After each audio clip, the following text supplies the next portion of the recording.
ভাইয়া দেখেন সবাই, তাহলে আমরা এটা হচ্ছে সিলেকশন টুল, বুঝছেন? এটা হচ্ছে ডিরেক্ট সিলেকশন টুল। সিলেকশন টুলের কাজ কি? এখন আমি একটা রেক্ট্যাঙ্গেল আঁকলাম, ছোট একটা ডিজাইন তৈরি করি, একদম ছোট। ছোট ডিজাইন করার জন্য আমি কালার গাইড ইউজ করবো। এখানে কালার গাইড, কালকে বলছিলাম না কালার গাইড কেন কেন ইউজ করবেন।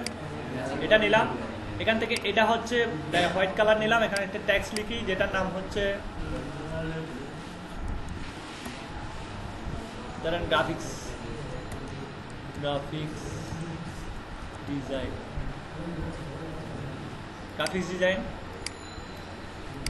আচ্ছা, এটা কালার দিচ্ছি। এটা দেখেন কালার এখান থেকে দিব, কি সুন্দরভাবে ম্যাচ হবে দেখবেন তখন। এটা নিলাম,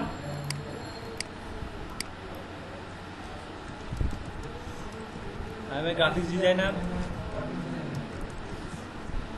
এখানে একটা জিনিস বুঝি না যে আমরা ইয়াতে যেরকম কাজ করছিলাম ফটোশপে, রেজিস্ট্রেশনের মধ্যে প্রাইস তফাৎটা আছে কোন কোন জায়গায় দেখবেন অনেক তফাৎ আছে। ঠিক আছে,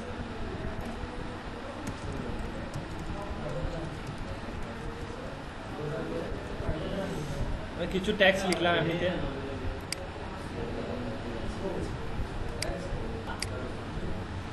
এরপরে আরেকটা বক্স এখানে কালার দিয়ে দিলাম, এটাকে নিচে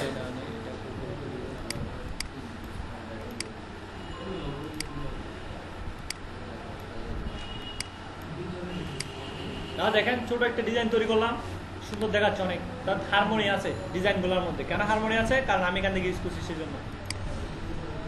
এই ডিজাইনটা আমি এখন সিলেকশন টুল দিয়ে সিলেক্ট করি। এটা সিলেক্ট করলে এটা সিলেক্ট হয়ে গেল, এখানে ক্লিক করলে এটা সিলেক্ট হয়ে গেল। সিলেক্ট মানে বুঝাচ্ছি এটাকে আমি এই পাশে নিয়ে যেতে পারবো, এই পাশে নিয়ে যেতে পারবো, ঠিক আছে না? আর এটা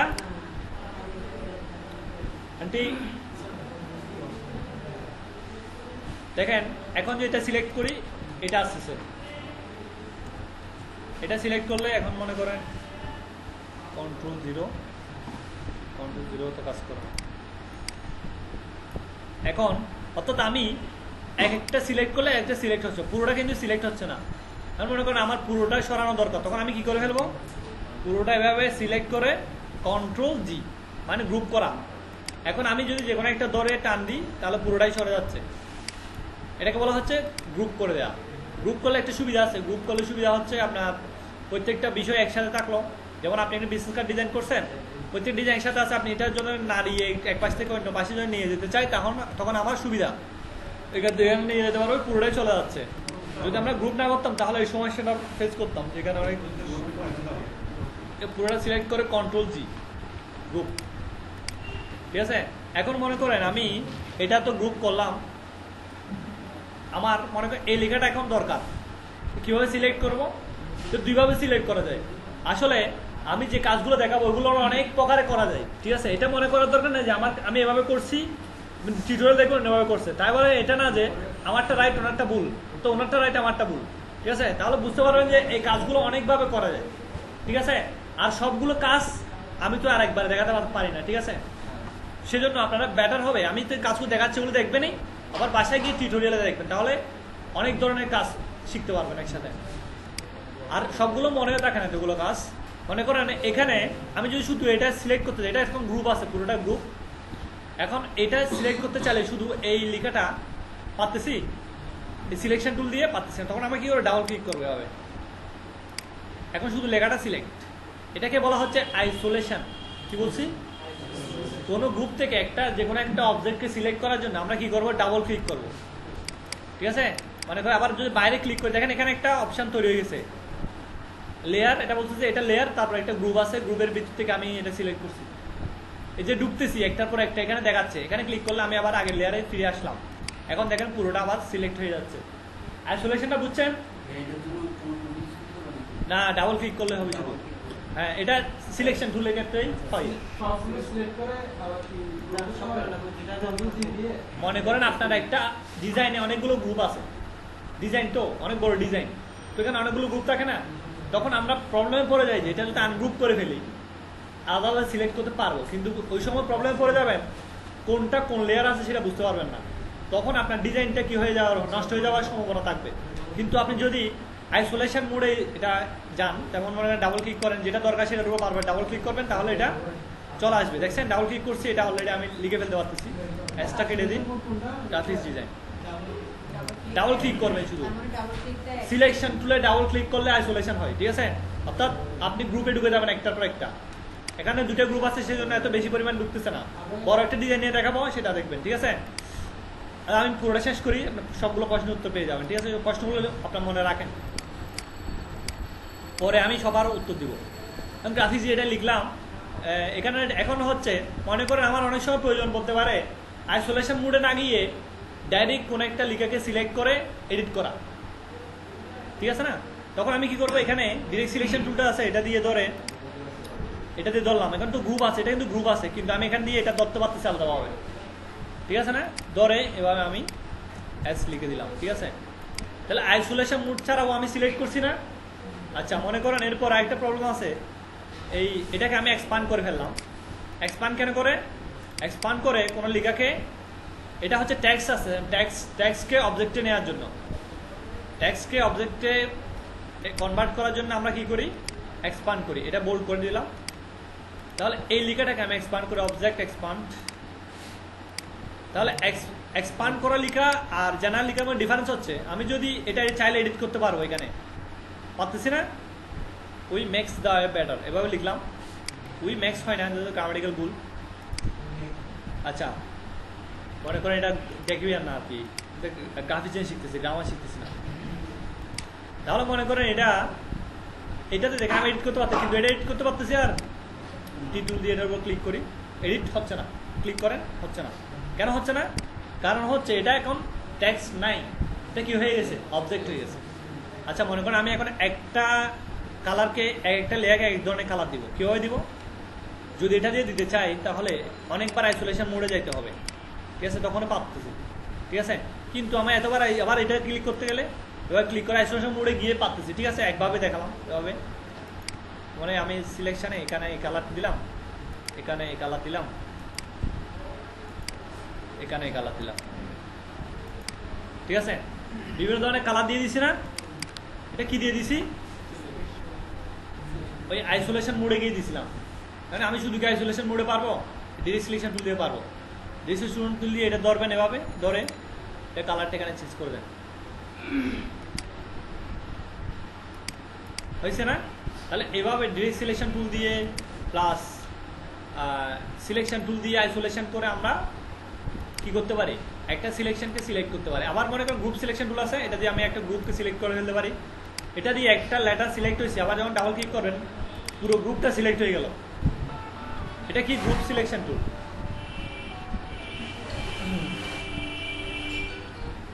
হ্যালো,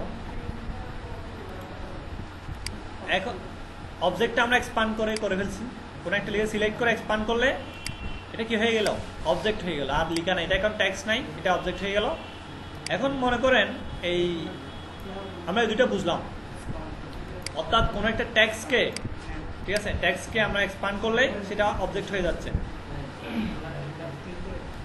এটা সিলেক্ট করতে হবে, ফার্স্টে লিখাটা সিলেক্ট করতে হবে। লিখাটা আমি ফার্স্টে সিলেক্ট করলাম, এরপর অবজেক্টে গেলাম, এরপর এক্সপান্ড দিব, এক্সপান্ড হয়ে যাবে। এখন মনে করেন আমরা এই দুটো টুল বুঝলাম। এই দুটো টুল খুব বেশি মানে ইউজ হয় না, সেজন্য সেগুলো দিয়ে সময় নষ্ট করবো না। প্যান টুলে যাচ্ছি। প্যান টুলটা অনেক বেশি পরিমাণে ইউজ হয়।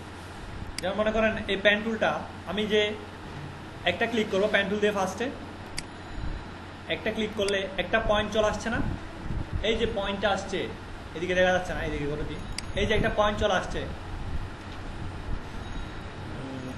এখানে দিই, এখানে ভালো দেখা যাচ্ছে। এই একটা পয়েন্ট চলে আসছে এখানে, একটা ক্লিকে একটা পয়েন্ট, এটাকে বলা হচ্ছে অ্যাঙ্কর পয়েন্ট। আপনি যদি নিয়ে যান মাউসটা, এখানে দেখেন এটার নাম আছে উপরে অ্যাঙ্কর পয়েন্ট। একটা ক্লিক করছে, এই ধরনের অ্যাঙ্কর পয়েন্ট আসছে। এখন আমি আরেকটা ক্লিক করি, ক্লিক করছি কিন্তু এটা ছাড়বো না, ক্লিক করে ছাড়ি নাই, না স্যার এভাবে টানতেছি, ঠিক আছে? ইচ্ছে মতো টানা যাবে। এই যে দুইটা লাইন বেরোইছে দুই পাশ থেকে, ওই অ্যাঙ্কর পয়েন্ট, এটাকে বলা হচ্ছে হ্যান্ডেল। হ্যান্ডেল, বুঝতে পারছেন? এই একটা হচ্ছে অ্যাঙ্কর পয়েন্ট আর একটা হচ্ছে হ্যান্ডেল। তাহলে এখন মনে করেন অ্যাঙ্কর পয়েন্ট আর হ্যান্ডেল বুঝছেন তো? হ্যান্ডেল কি জিনিস, অ্যাঙ্কর পয়েন্ট কি জিনিস? এখন মনে করেন এখানে প্যান টুল দিয়ে এখানে ক্লিক করতেছি, আর এখানে যদি ক্লিক করি, যেমন দেখেন আমি যেদিকে নিয়ে যাচ্ছি মাউসটা, এটা কিন্তু কিছু সাজেস্ট করতেছে, দেখছেন? এটা বুঝাচ্ছে যে আমার লাইনটা কোন দিকে গেলে সমান হবে, কোন দিকে গেলে বাঁকা হবে, কোনটার সাথে কিভাবে অ্যালাইন হচ্ছে।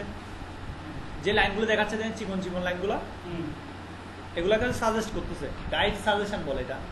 এখানে বিওতে গিয়ে এই স্মার্ট গাইডসে গিয়ে এই স্ন্যাপ পয়েন্ট, তারপরে এখানে গাইডসে গিয়ে একটা অপশান আছে যেটা দিলে আপনার এটা সাজেস্ট করে। স্মার্ট গাইডস দিলেই মোটামুটি সাপোর্ট করে আর কি, স্মার্ট গাইডস, বুঝছেন? এটা তুলে দিলে কিন্তু সাজেস্ট করবে না। সাজেস্ট করতেছে এখন? করতেছে না। যখন আমি বিয়ে থেকে স্মার্ট গাইডস দিব তখন এটা সাজেস্ট করতেছে, দেখছেন? স্মার্ট গাইডস, অর্থাৎ আপনাকে আপনার ডিজাইনের জন্য সে সাজেস্ট করবে আপনাকে। এখন একটা পয়েন্ট এখানে ক্লিক করলাম, জেনারেলি এখানে একটা ক্লিক করছি, এখানে একটা ক্লিক করছি, ঠিক আছে? এভাবে একটা বাঁকা একটা লাইন হয়েছে, ঠিক আছে, অ্যাঙ্গেলে।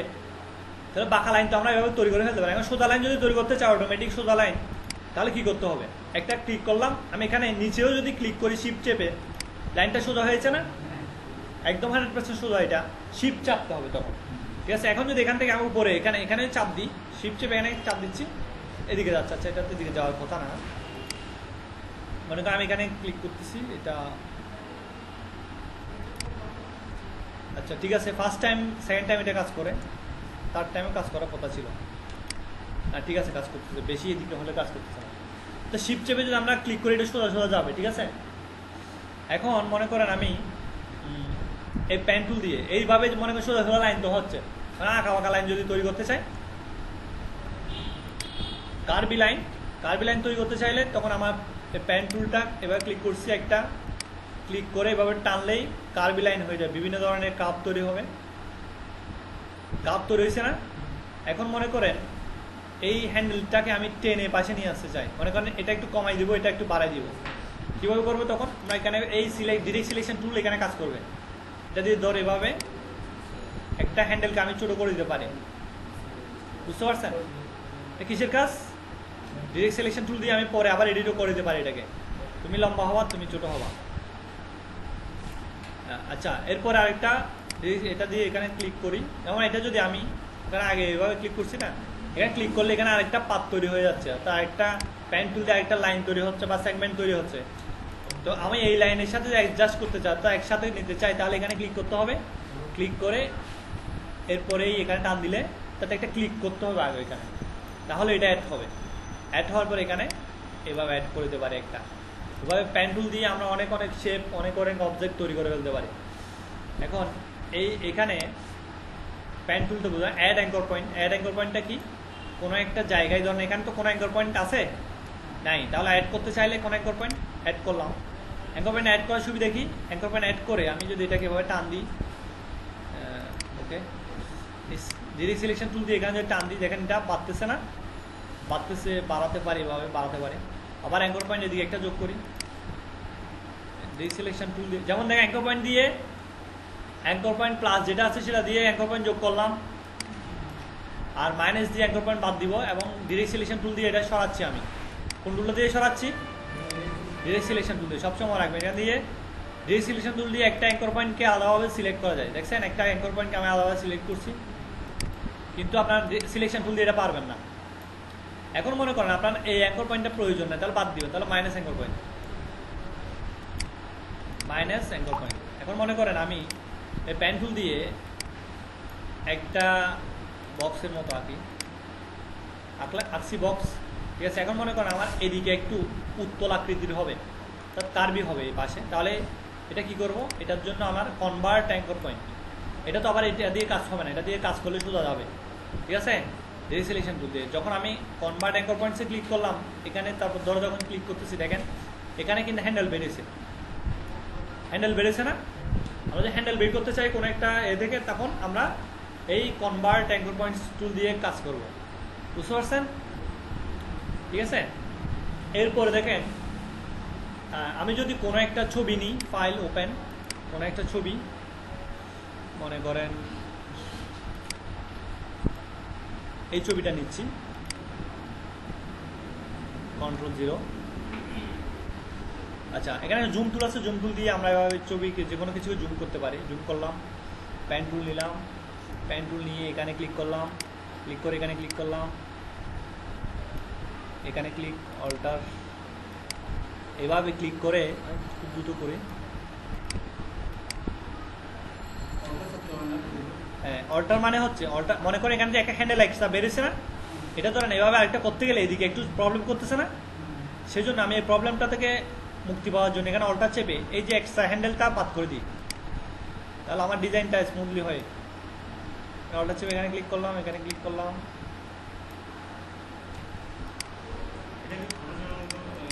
হ্যাঁ ফটোশপের মতো ডাইরেক্টলি করা যায়, মানে আউটও করা যায় না, এরকম নাই। আমি ফিলটা নান করে দিই, ফিল নান করার জন্য স্ল্যাশ, ফিল নান স্ল্যাশ, শুধু স্ল্যাশ, ব্যাক স্ল্যাশ যেটা আছে সেটা, এরপরে এদিকে এখানে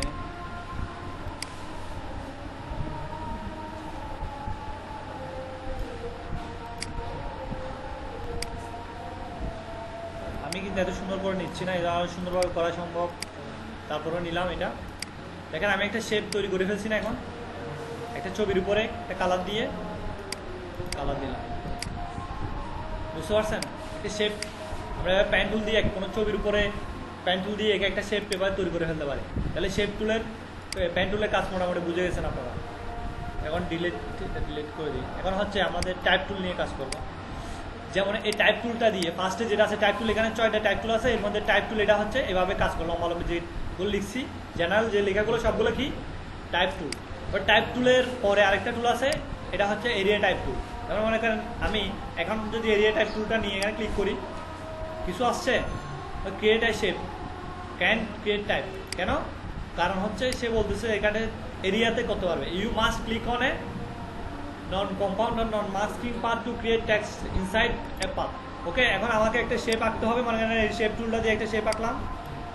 শেপ আঁকার পরে এই এরিয়া টাইপ টুল দিয়ে যেখানে ক্লিক করি, এই দেখছেন এটার সাথে সাথে নিয়ে নিছি। এখন আমি টাইপ করতে পারি I M A graphics designer.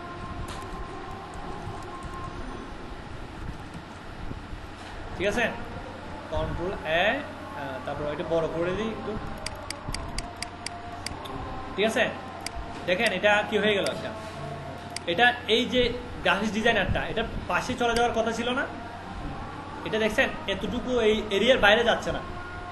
আমাদের কোনো কিছু এরকম এরিয়ার ভিতরে যদি প্রয়োজন হয় তখন আমরা এই টাইপ টুলটা ইউজ করবো, কি এরিয়া টাইপ টুল। আবার দেখেন আমি যদি এখানে এটা কপি করে কয়েকটা কপি পেস্ট করি, দেখছেন বাকিগুলো দেখা যাচ্ছে, আমি অনেকগুলো পেস্ট করছি কিন্তু দেখা যাচ্ছে এখানে একটা প্লাস চিহ্ন দেখা যাচ্ছে। আমি যদি নিচে টান দিই দেখেন বাকিগুলো আসতেছে অটোমেটিক, দেখছেন? তাও এরিয়ার ভিতরে এদিকে টান দিলে সেগুলো আছে, এতটুকুতে শেষ। বুঝতে পারছেন এরিয়া টাইপ টুলটা কেন ইম্পর্টেন্ট?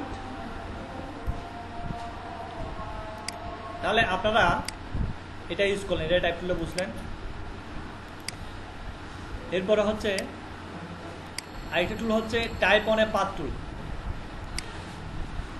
একটা পাথের উপর কিভাবে টাইপ করবো, পাথ প্যান টুল দিয়ে একটা পাথ তৈরি করে আমি এই ধরনের একটা পাথ, এই ধরনের পাথ, এই ধরনের পাথ, এই যে পাথ আঁকলাম এই পাথ হইল, এটার উপরে টাইপ পাথ টুল এখানের উপর ক্লিক করি, সেম লেখা লিখি,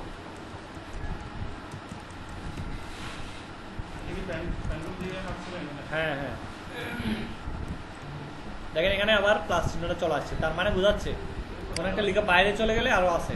এটা ছোট করে দিই আমি, ছোট করলে এটা চলে আসছে। ঠিক আছে, তাহলে পাথ টুলে এই করার জন্য বুঝছেন? ওকে, তাহলে এটা হচ্ছে পাথ টুলে আমরা এভাবে আঁকতে পারি। এখন কাজ করা হচ্ছে আমরা যে পাথ টুল এভাবে আঁকলাম, এরপরে টাইপ অনে পাথ টুল গেল।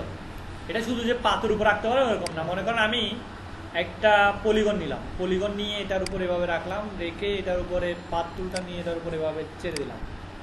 তাহলে এখানে আমি লেখা শুরু করে দিই I M A graphics designer.